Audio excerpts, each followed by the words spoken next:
Welcome back to the Rich Dad Poor Dad audiobook series. In this chapter, Robert Kiyosaki dives deeper into the principles that separate the wealthy from the poor. Every chapter of this book is packed with valuable lessons that will help you rethink your approach to money and wealth building. Let's dive into Chapter 5, where we'll uncover even more key insights that will change the way you think about financial success. Lesson 5. The rich invent money.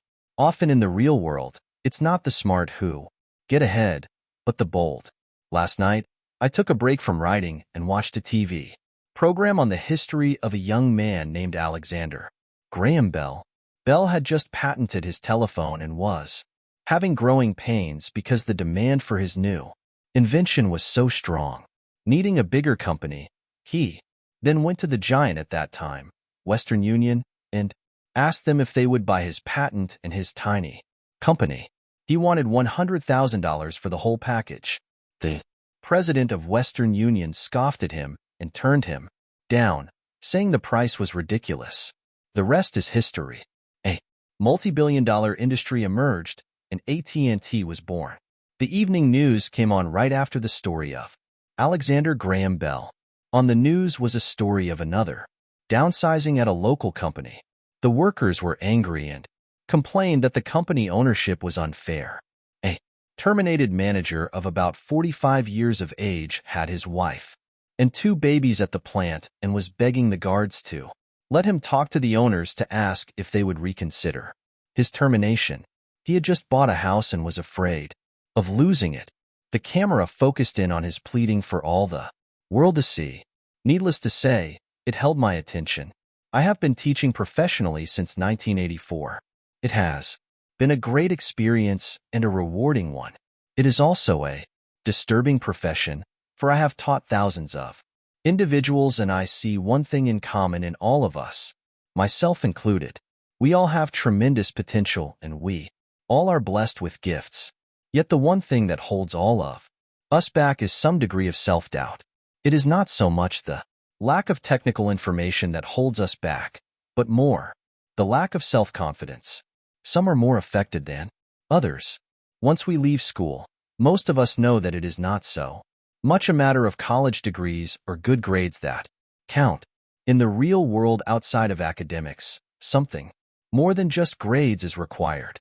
I have heard it called many things: guts, chutzpah, balls, audacity, bravado, cunning, daring, tenacity, and brilliance. This factor, whatever it is labeled, ultimately decides one's future much more than school grades do. Inside each of us is one of these brave, brilliant, and daring characters. There is also the flip side of that character, people who could get down on their knees and beg if necessary.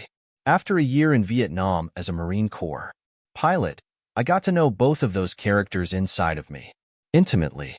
One is not better than the other. Yet as a teacher, I recognized that it was excessive fear and self-doubt that were the greatest detractors of personal genius. It broke my heart to see students know the answers, yet lack the courage to act on the answer.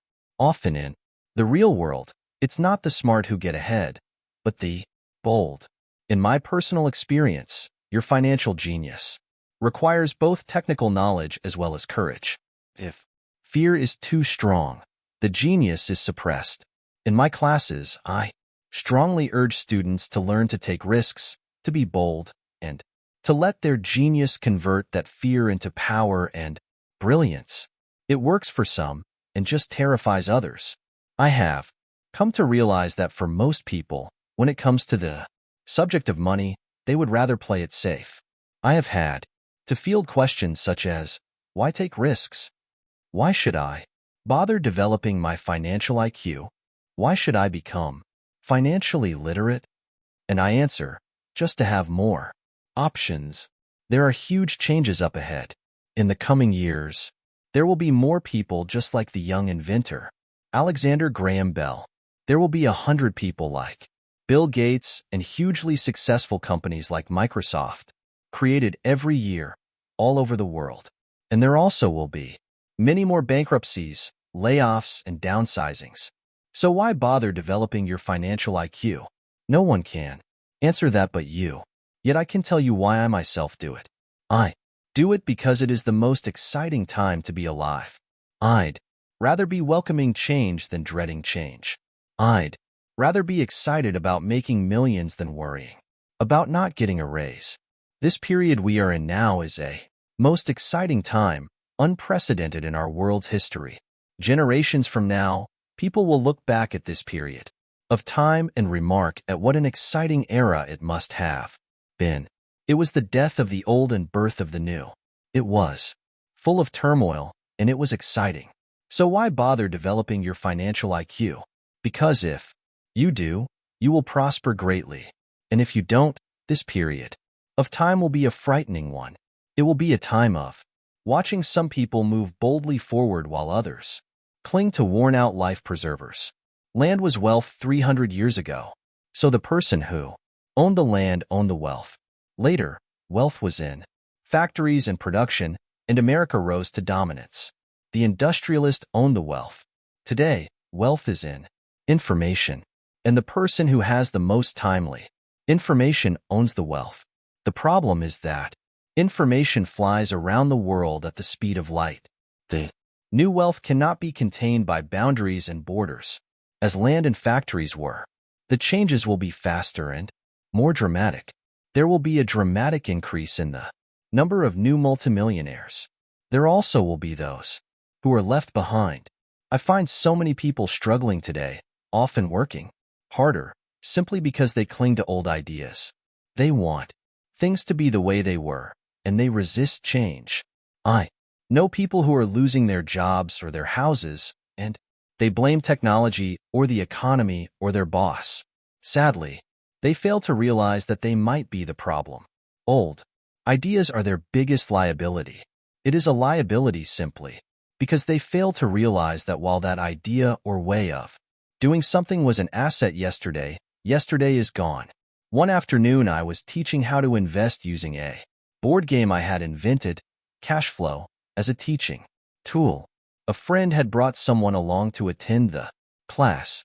This friend of a friend was recently divorced, had been badly burned in the divorce settlement, and was now searching for some answers. Her friend thought the class might help. The game was designed to help people learn how money works. In playing the game, they learn about the interaction of the income statement with the balance sheet. They learn how cash flows between the two and how the road to wealth is through striving to increase your monthly cash flow from the asset column to the point that it exceeds your monthly expenses. Once you accomplish this, you are able to get out of the rat race and out onto the fast track. As I have said, some people hate the game, some love it, and others miss the point. This woman missed a valuable opportunity to learn something. In the opening round, she drew a doodad card with the boat on it. At first she was happy. Oh, I've got a boat. Then, as her friend tried to explain how the numbers worked on her income statement and balance sheet, she got frustrated because she had never liked math.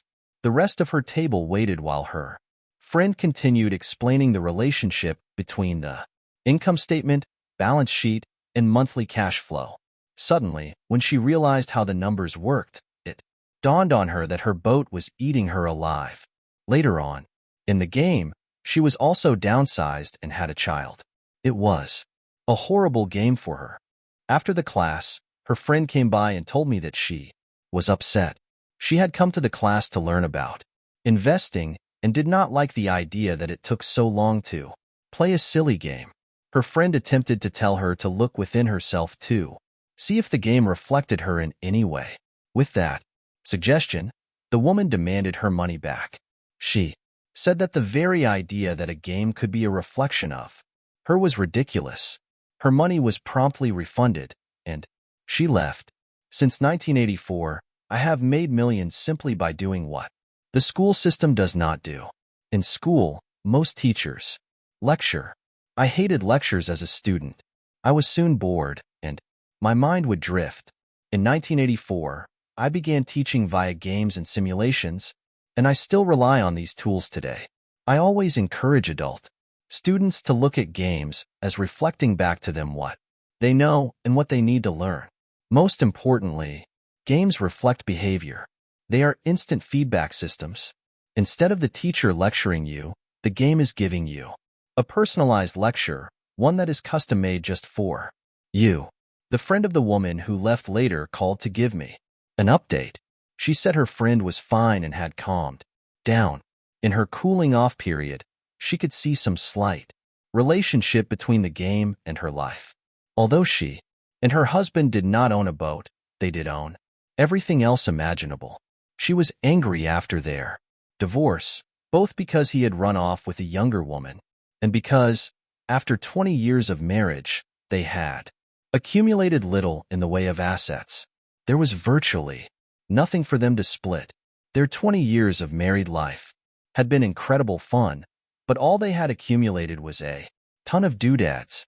Games reflect behavior. They are instant feedback systems. She realized that her anger at doing the numbers, the income statement and balance sheet, came from her embarrassment about not understanding them. She had believed that finances were the man's job. She maintained the house and did the entertaining, and he handled the finances. She was now quite certain that in the last 5 years of their marriage, he had hidden money from her. She was angry at herself for not being more aware of where the money was going, as well as for not knowing about the other woman. Just like a board game, the world is always providing us with instant feedback. We could learn a lot if we tuned in more. One day not long ago, I complained to my wife that the cleaners must have shrunk my pants. My wife gently smiled and poked me in the stomach to inform me that the pants had not shrunk. Something else had expanded. Me. The cash flow game was designed to give every player personal feedback. Its purpose is to give you options. If you draw the boat card and it puts you into debt, the question is, now what can you do? How many different financial options can you come up with? That is the purpose of the game, to teach players to think and create new and various financial options. Thousands of people throughout the world have played this game. The players who get out of the rat race the quickest are the people who understand numbers and have creative financial minds. They recognize different financial options. Rich people are often creative and take calculated risks. People who take the longest are people who are not familiar with numbers and often do not understand the power of investing. Some people playing cash flow gain lots of money in the game, but they don't know what to do with it. Even though they have money, everyone else seems to be getting ahead of them. And that is true in real life. There are a lot of people who have a lot of money and do not get ahead financially. Limiting your options is the same as hanging on to old ideas. I have a friend from high school who now works at 3 jobs. Years ago, he was the richest of all my classmates. When the local sugar plantation closed, the company he worked for went down with the plantation. In his mind, he had but one option, and that was the old option: work hard. The problem was that he couldn't find an equivalent job that recognized his seniority from the old company. As a result, he is overqualified for the jobs he currently has, so his salary is lower. He now works 3 jobs to earn enough to survive. I have watched people playing cash flow complain that the right opportunity cards are not coming their way, so they sit there. I know people who do that in real life. They wait for the right opportunity. I have watched people get the right opportunity card and then not have enough money. Then they complain that they would have gotten out of the rat race if they had had more money, so they sit there. I know people in real life who do that also. They see all the great deals, but they have no money. And I have seen people pull a great opportunity card, read it out loud, and have no idea that it is a great opportunity. They have the money, the time is right, they have the card, but they can't see the opportunity staring them in the face. They fail to see how it fits into their financial plan for escaping the rat race. And I know more people like that than all the others combined. Most people have an opportunity of a lifetime flash right in front of them, and they fail to see it. A year later, they find out about it, after everyone else got rich. Financial intelligence is simply having more options. If the opportunities aren't coming your way, what else can you do to improve your financial position? If an opportunity lands in your lap and you have no money and the bank won't talk to you, what else can you do to get the opportunity to work in your favor?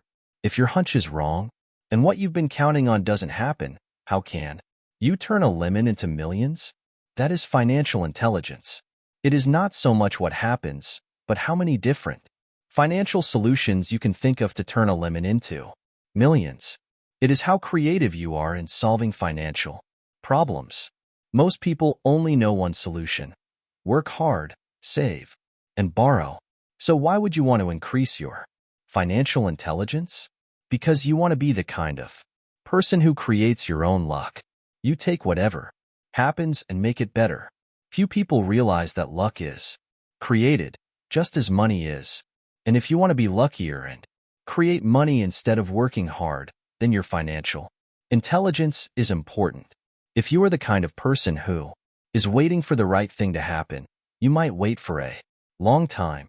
It's like waiting for all the traffic lights to be green for 5 miles before you'll start your trip.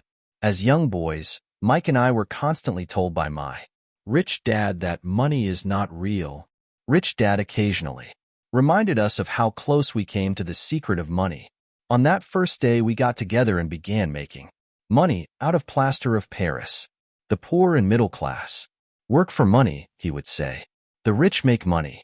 The more real you think money is, the harder you will work for it.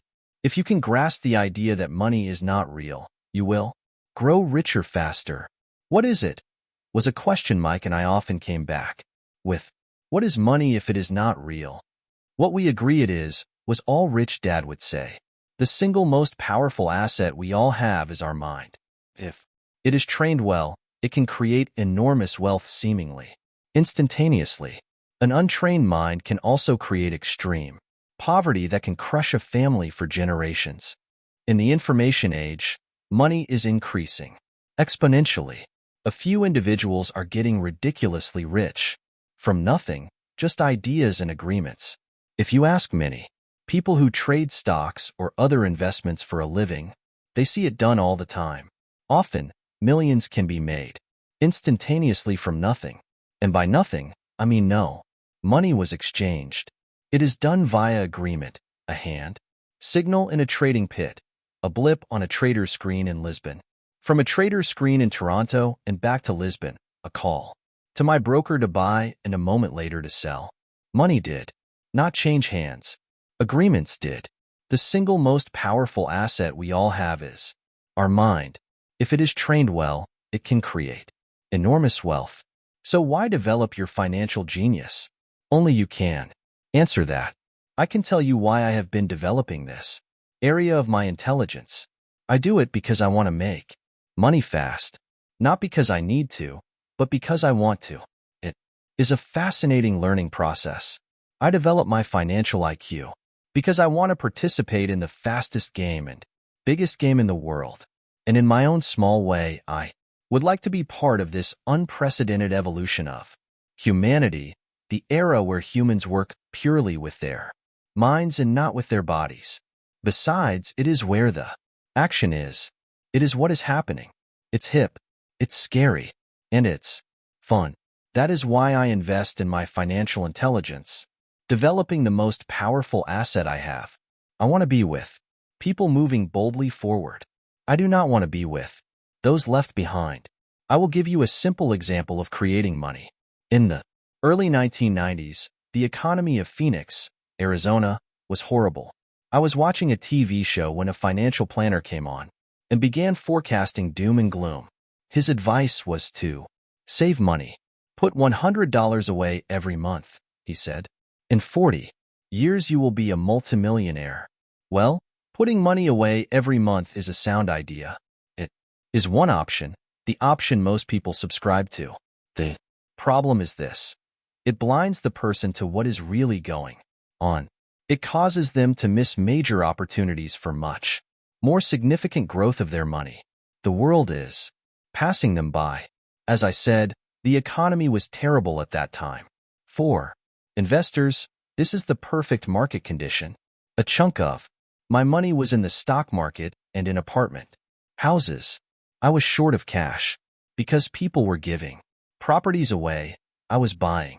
I was not saving money. I was investing. Kim and I had more than $1 million in cash working in a market that was rising fast. It was the best opportunity to invest. The economy was terrible. I just could not pass up these small deals. Houses that were once $100,000 were now $75,000. But instead of shopping with local real estate agents, I began shopping at the bankruptcy attorney's office or the courthouse steps. In these shopping places, a $75,000 house could sometimes be bought for $20,000 or less. For $2,000, which was loaned to me from a friend for 90 days. For $200, I gave an attorney a cashier's check as a down payment. While the acquisition was being processed, I ran an ad advertising a $75,000 house for only $60,000 and no money down. The phone rang hard and heavy. Prospective buyers were screened, and once the property was legally mine, all the prospective buyers were allowed to look at the house. It was a feeding frenzy. The house sold in a few minutes. I asked for a $2,500 processing fee, which they gladly handed over, and the escrow and title company took over from there. I returned the $2,000 to my friend with an additional $200. He was happy. The home buyer was happy. The attorney was happy, and I was happy. I had sold a house for $60,000 that cost me $20,000. The $40,000 was created from money in my asset column in the form of a promissory note from the buyer. Total working time, 5 hours. So now that you are on your way to becoming more financially literate and skilled at reading numbers, I will show you why this is an example of money being invented. During this depressed market, Kim and I were able to do 6 of these simple transactions in our spare time.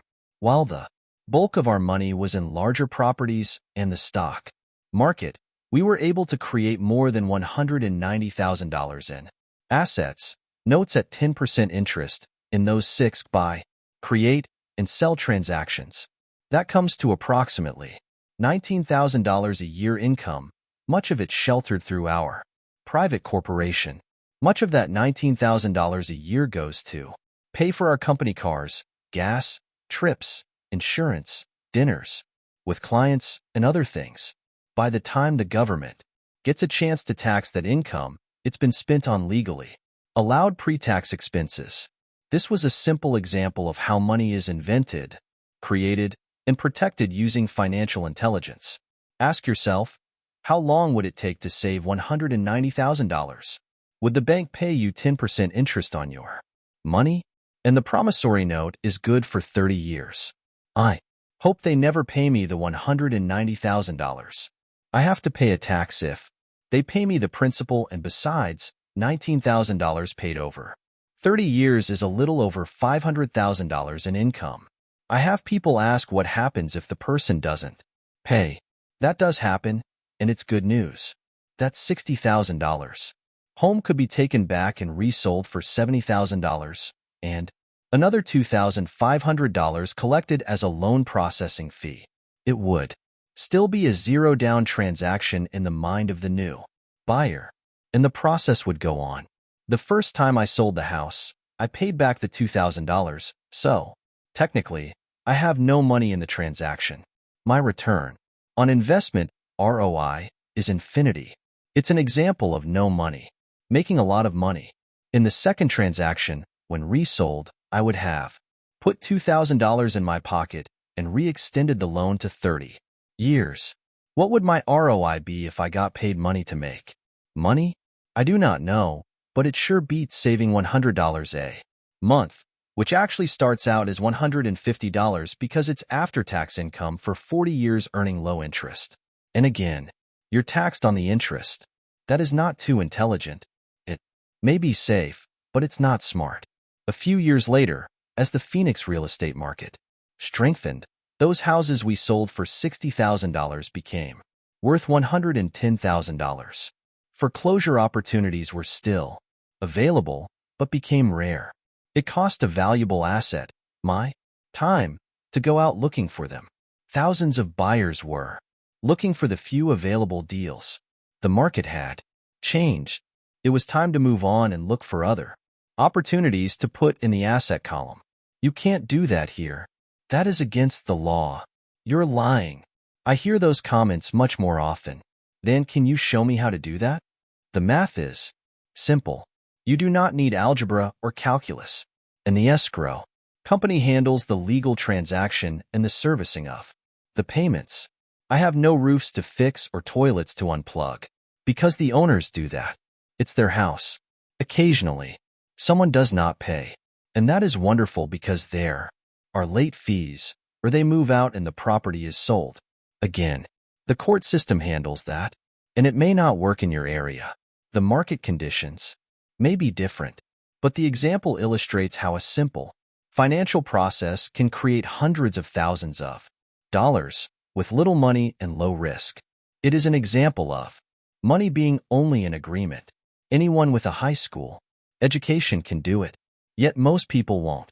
Most people listen to the standard advice of work hard and save money. For about 30 hours of work, approximately $190,000 was created in the asset column and no taxes were paid. Which one sounds harder to you? 1. Work hard. Pay 50% in taxes. Save what is left. Your savings then earn 5%, which is also taxed. Or 2. Take the time to develop your financial intelligence. Harness the power of your brain and the asset column. If you use option number 1, be sure to factor in how much time it takes you to save $190,000. Time is one of your greatest assets. Now you may understand why I silently shake my head when I hear parents say, "My child is doing well in school and receiving a good education." It may be good, but is it adequate? I know the above investment strategy is a small one. It is used to illustrate how small can grow into big. Again, my success reflects the importance of a strong financial foundation, which starts with a strong financial education. I have said it before, but it's worth repeating. Financial intelligence is made up of these 4 main technical skills. 1. Accounting. Accounting is financial literacy or the ability to read numbers. This is a vital skill if you want to build businesses or investments. 2. Investing. Investing is the science of money making money. 3. Understanding markets. Understanding markets is the science of supply and demand. Alexander Graham Bell gave the market what it wanted. So did Bill Gates. A $75,000 house offered for $60,000 that cost $20,000 was also the result of seizing an opportunity created by the market. Somebody was buying and someone was selling. 4. The law. The law is the awareness of accounting corporate, state, and federal regulations. I recommend playing by the rules.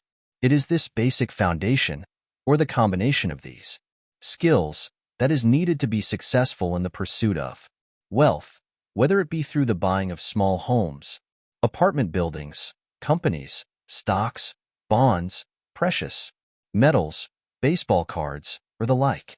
A few years later, the real estate market rebounded and everyone else was getting in. The stock market was booming and everyone was getting in. The U.S. economy was getting back on its feet. I began selling and was now traveling to Peru, Norway, Malaysia, and the Philippines. The investment landscape had changed. We were no longer buying real estate. Now I just watch the values climb inside the asset column and will probably begin selling. I suspect that some of those 6 little house deals will sell and the $40,000 note will be converted to cash. I need to call my accountant to be prepared for cash and seek ways to shelter it. The point I would like to make is that investments come and go. The market goes up and comes down. Economies improve and crash. The world is always handing you opportunities of a lifetime, every day of your life, but all too often we fail to see them. But they are there. And the more the world changes and the more technology changes, the more opportunities there will be to allow you and your family to be financially secure for generations to come. So why bother developing your financial intelligence? Again, only you can answer that. I know why I continue to learn and develop. I do it because I know there are changes coming. I'd rather welcome change than cling to the past. I know there will be market booms and market crashes. I want to continually develop my financial intelligence because at each market change, some people will be on their knees begging for their jobs. Others, meanwhile, will take the lemons that life hands them, and we are all handed lemons occasionally, and turn them into millions. That's financial intelligence. I am often asked about the lemons I have turned into millions. I hesitate using many more examples of personal investments because I am afraid it comes across as bragging or tooting my own horn. That is not my intention. I use the examples only as numerical and chronological illustrations of actual and simple cases. I use the examples because I want you to know that it is easy, and the more familiar you become with the 4 pillars of financial intelligence, the easier it becomes. Personally, I use 2 main vehicles to achieve financial growth: real estate and small cap stocks. I use real estate as my foundation. Day in and day out, my properties provide cash flow and occasional spurts of growth in value. The small cap stocks are used for fast growth. I do not recommend anything that I do. The examples are just that, examples. If the opportunity is too complex and I do not understand the investment, I don't do it. Simple math and common sense are all you need to do well financially. There are 5 reasons for using examples. 1. To inspire people to learn more. 2. To let people know it is easy if the foundation is strong. 3. To show that anyone can achieve great wealth. 4. To show that there are millions of ways to achieve your goals. 5. To show that it's not rocket science. In 1989, I used to jog through a lovely neighborhood in Portland, Oregon. It was a suburb that had little gingerbread houses. They were small and cute. I almost expected to see Little Red Riding Hood skipping down the sidewalk on her way to Granny's. There were for sale signs everywhere. The timber market was terrible. The stock market had just crashed, and the economy was depressed. On one street, I noticed a for sale sign that was up longer than most. It looked old. Jogging past it one day, I ran into the owner, who looked troubled. "What are you asking for your house?" I asked. The owner turned and smiled weakly. "Make me an offer," he said. "It's been for sale for over a year. Nobody even comes by anymore to look at it." "I'll look," I said, and I bought the house a half hour later for $20,000 less than his asking price. It was a cute little 2-bedroom home with gingerbread trim on all the windows. It was light blue with gray accents and had been built in 1930. Inside there was a beautiful rock fireplace, as well as 2 tiny bedrooms. It was a perfect rental house. I gave the owner $5,000 down for a $45,000 house that was really worth $65,000, except that no one wanted to buy it. The owner moved out in a week, happy to be free, and my first tenant moved in, a local college professor. After the mortgage, expenses, and management fees were paid, I put a little less than $40 in my pocket at the end of each month. Hardly exciting. A year later, the depressed Oregon real estate market had begun to pick up. California investors, flush with money from their still booming real estate market, were moving north and buying up Oregon and Washington. I sold that little house for $95,000 to a young couple from California who thought it was a bargain. My capital gains of approximately $40,000 were placed into a 1031 tax-deferred exchange, and I went shopping for a place to put my money. In about a month, I found a 12-unit apartment house right next to the Intel plant in Beaverton, Oregon. The owners lived in Germany, had no idea what the place was worth, and again, just wanted to get out of it. I offered $275,000 for a $450,000 building. They agreed to $300,000. I bought it and held it for 2 years, utilizing the Same 1031 exchange process. We sold the building for $495,000 and bought a 30-unit apartment building in Phoenix, Arizona. We had moved to Phoenix by then to get out of the rain and needed to sell anyway. Like the former Oregon market, the real estate market in Phoenix was depressed.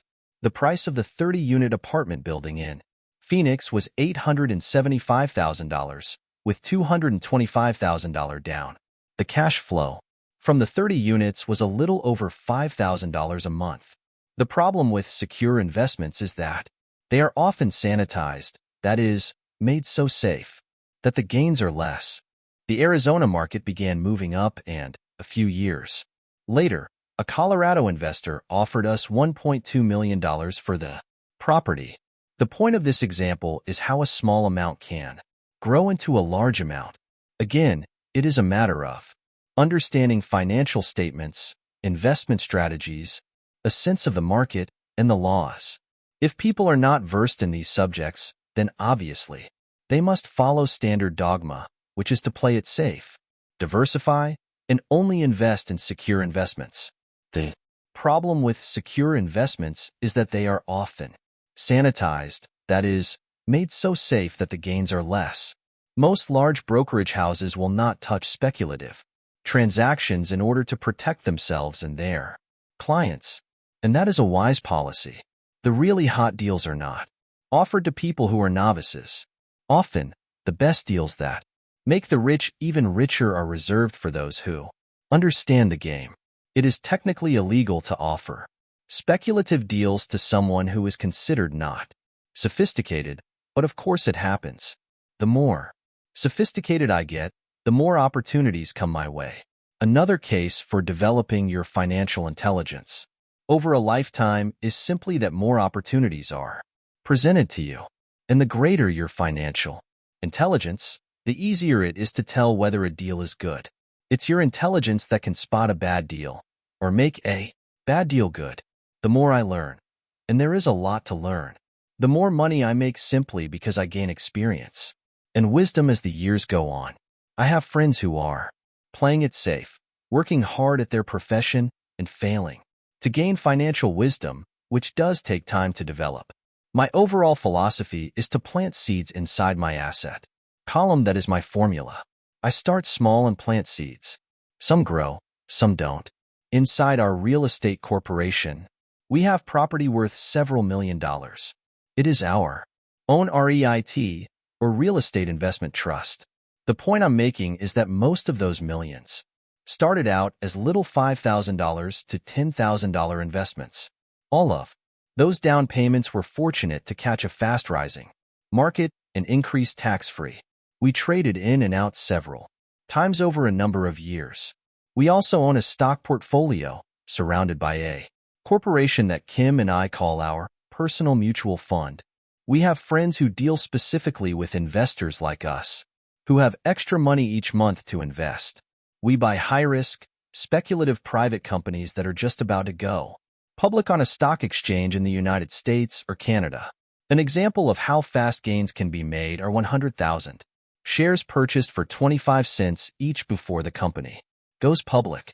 6 months later, the company is listed, and the 100,000 shares now are worth $2 each. If the company is well managed, the price keeps going up, and the stock may go to $20 or more per share. There are years when our $25,000 has gone to $1 million in less than a year. It is not gambling if you know what you're doing. It is gambling if you're just throwing money into a deal and praying. The idea in anything is to use your technical knowledge, wisdom, and love of the game to cut the odds down, to lower the risk. Of course, there is always risk. It is financial intelligence that improves the odds.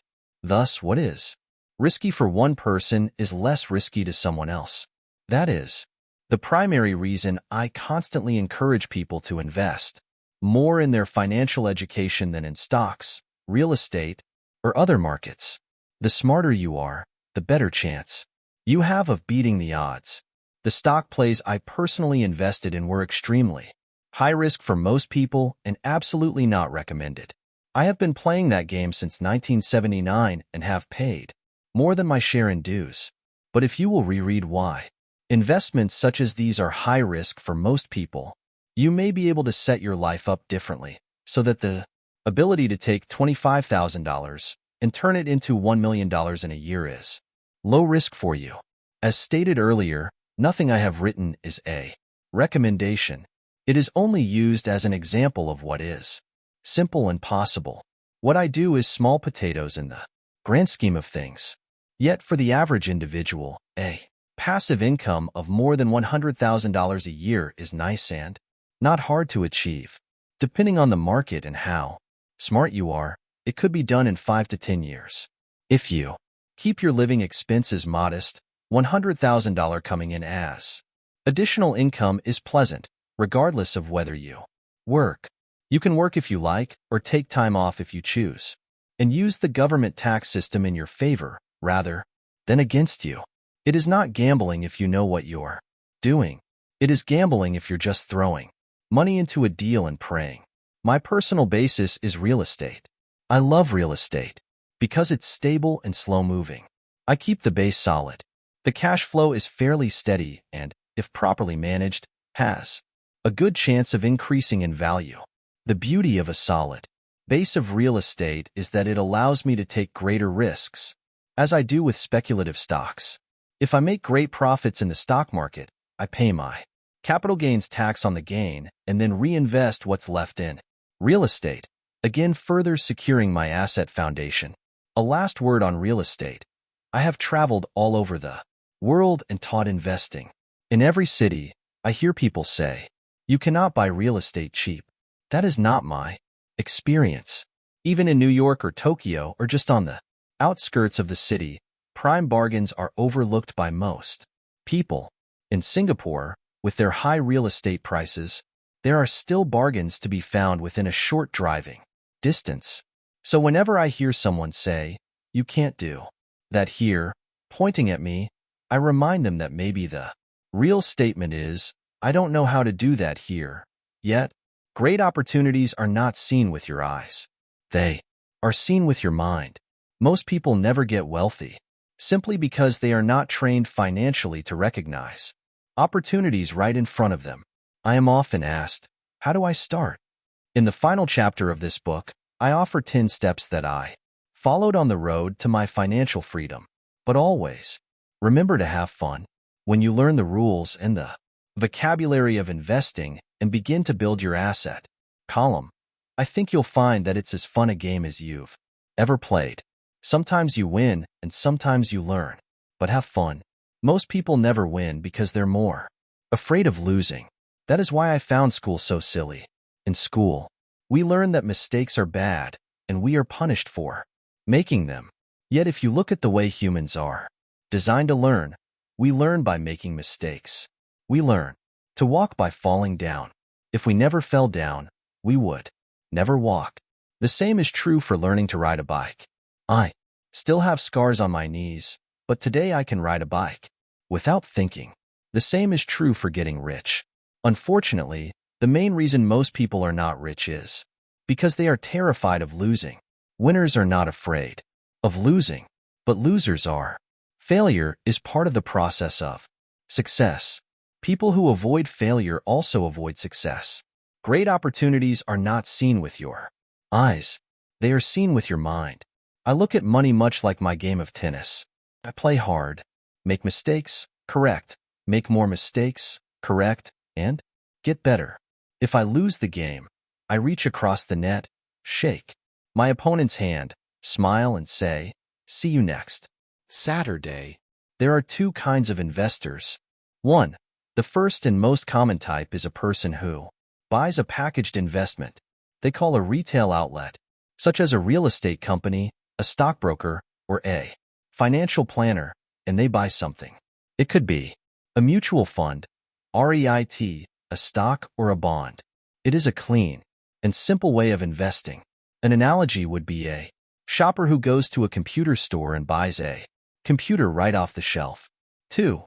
The second type is an investor who creates investments. This investor usually assembles a deal in The same way a person who buys components builds a computer. I do not know the first thing about putting components of a computer together, but I do know how to put pieces of opportunities together, or know people who know how. It is this second type of investor who is the more professional investor. Sometimes it may take years for all the pieces to come together, and sometimes they never do. It's this second type of investor that my rich dad encouraged me to be. It is important to learn how to put the pieces together because that is where the huge wins reside, and sometimes some huge losses if the tide goes against you. If you want to be the second type of investor, you need to develop 3 main skills. 1. Find an opportunity that everyone else missed. You see with your mind what others miss with their eyes. For example, a friend bought this rundown old house. It was spooky to look at. Everyone wondered why he bought it. What he saw that we did not was that the house came with 4 extra empty lots. He discovered that after going to the title company, after buying the house, he tore the house down and sold the 5 lots to a builder for 3 times what he paid for the entire package. He made $75,000 for 2 months of work. It's not a lot of money, but it sure beats minimum wage. And it's not technically difficult to raise money. The average person only goes to the bank. This second type of investor needs to know how to raise capital, and there are many ways that don't require a bank. To get started, I learned how to buy houses without a bank. It was the learned skill of raising money more than the houses themselves that was priceless. All too often I hear people say, the bank won't lend me money, or I don't have the money to buy it. If you want to be a type 2 investor, you need to learn how to do that, which stops most people. In other words, a majority of people let their lack of money stop them from making a deal. If you can avoid that obstacle, you will be millions ahead of those who don't learn those skills. There have been many times I have bought a house, a stock, or an apartment building without a penny in the bank. I once bought an apartment house for $1.2 million. I did what is called tying it up with a written contract between seller and buyer. I then raised the $100,000 deposit, which bought me 90 days to raise the rest of the money. Why did I do it? Simply because I knew it was worth $2 million. I never raised the money. Instead, the person who put up the $100,000 gave me $50,000 for finding the deal, took over my position, and I walked away. Total working time, 3 days. Again, it's what you know more than what you buy. Investing is not buying. It's more a case of knowing. 3. Organize smart people. Intelligent people are those who work with or hire a person who is more intelligent than they are. When you need advice, make sure you choose your advisor wisely. There is a lot to learn, but the rewards can be astronomical. If you do not want to learn those skills, then being a type 1 investor is highly recommended. It is what you know that is your greatest wealth. It is what you do not know that is your greatest risk. There is always risk, so learn to manage risk instead of avoiding it. Thank you for listening to Chapter 5 of Rich Dad Poor Dad. We hope these lessons are inspiring you to take action on your journey to financial freedom. Don't forget to like, subscribe, and comment below with your thoughts or questions. Stay tuned for the next chapter, where we'll continue learning how to build lasting wealth and financial independence.